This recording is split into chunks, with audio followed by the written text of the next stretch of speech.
Senior correspondent John Miller is here. He's a former deputy director of national intelligence. John, good morning. Good morning. You know journalism, you know the government from inside out. Make sense of this for us. I mean, when is national security a legitimate reason to do this? And if so, did the government this time do the right thing? All right, so let's take it from the government perspective first, because that's a fairly simple plane. Here you have a terrorism case. The AP has the story. The government asked the AP to hold the story for a period of time, and they do. And then they go with the story. But even at the time they go with the story, the operation isn't finished. And it's not all our operation. The Brits were involved. There was an agent there. The agent was out of the danger zone, but there were other things, including his debriefing, other targets, people involved in trying to blow aircraft out of the sky with people on it. His family hadn't been moved. So from a intelligence standpoint and from an operations standpoint, we've got probably our best friend in the world as a partner saying, can we at least get through this without it all being in the newspapers? It was dangerous, it was embarrassing, it was bad.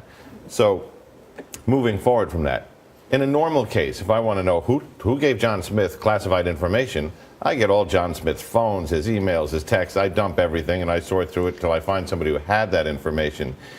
When it involves the media, the government has to do it backwards. Exactly.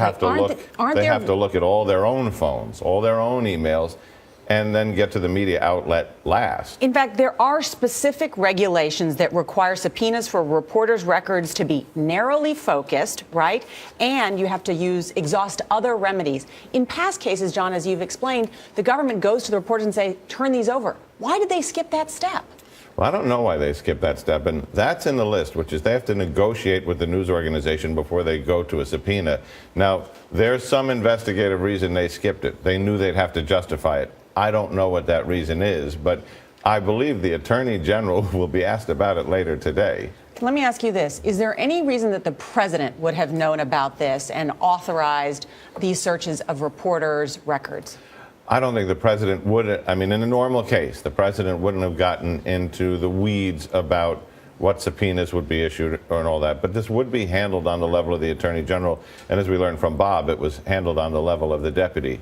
But they did, before they went to the AP, they did 500 interviews. They probably put people on polygraphs. They looked at all their phone records, BlackBerries, and so on. So to get to this place, they really had to have a sit down and make a decision. We're crossing the Rubicon here. All right, John Miller, thank you.